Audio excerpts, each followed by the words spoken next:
এক লোক গরুর দুধ বিক্রি করে। কি বিক্রি করে? সবাই বলেন কি বিক্রি করে? দুধ বিক্রি করে। চিন্তা করলো যে আজকে তো দেখা যাচ্ছে 1 লিটার দুধ হইব না, 1 কেজি চেয়ে একটু কম হবে, 100 গ্রাম কম হবে। যাক, 100 গ্রাম পানি দিয়ে 1 কেজি পূরণ করে নিয়ে বিক্রি করি। সমাজে এমন ভালো মানুষ আছে না? এমন ভালো মানুষ আছে কি না? অভাব নাই, অভাব নাই। দুধ বিক্রি করতেছে, দুধের সাথে পানি মিশাইতেছে। কেন? যেন দুধের ওজনটা বাড়ে, দুধটা যেন বেশি হয়, লাভ যেন বেশি হয়।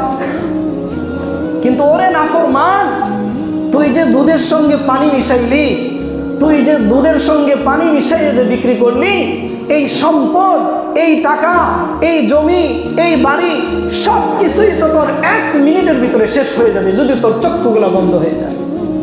বুঝেন নাই? তুই দুধের ভিতরে পানি মিশাইলি কোন কারণে?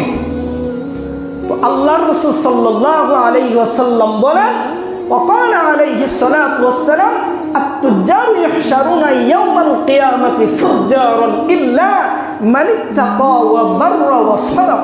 রাসূলুল্লাহ সাল্লাল্লাহু আলাইহি ওয়াসাল্লাম বলেন, কিয়ামতের দিন, হাসরের দিন এক কথা আল্লাহ ভীরু নেককার ব্যবসায়ী ব্যতীত অন্য সমস্ত ব্যবসায়ীদেরকে নাফরমানদের অন্তর্ভুক্ত করে উঠানো হবে।